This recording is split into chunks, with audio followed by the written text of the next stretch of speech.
Hi there! This is Chikitan, your pambansang wealth coach. Maraming salamat sa lahat ng mga umorder ng Diary of a Pulubi, the 22 money lessons on how to avoid going broke. And right now, pinipirmahan ko na po lahat ng mga books ninyo. Lahat yan, oh.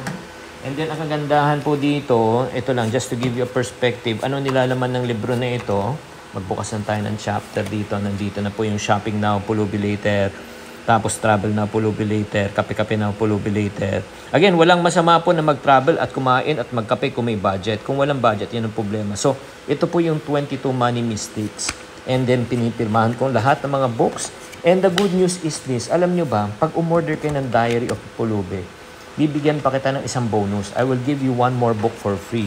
Ano itong libro na ito? Ipon Diary. Grabe, pipirmahan ko rin to. And the beauty about this Ipon Diary, sa likod ng Ipon Diary, may sticker yan. Oh. Kasama na siyang sticker. Susulat mo para saan ka nag-iipon. Yes, saving for what. Yan. So, naka-buy one, get one po siya ngayon. Magkano to? It's only 190. Oo, kasi kung bibili po kayo ng dalawang books, 150, 150, 100. Ito, 190. Dalawa na po. So, makakatipid kayo ng almost 110 pesos. 110 pesos. Kaya kung interesado kayo, alam na natin din, mga friendship, check out the Yellow Basket.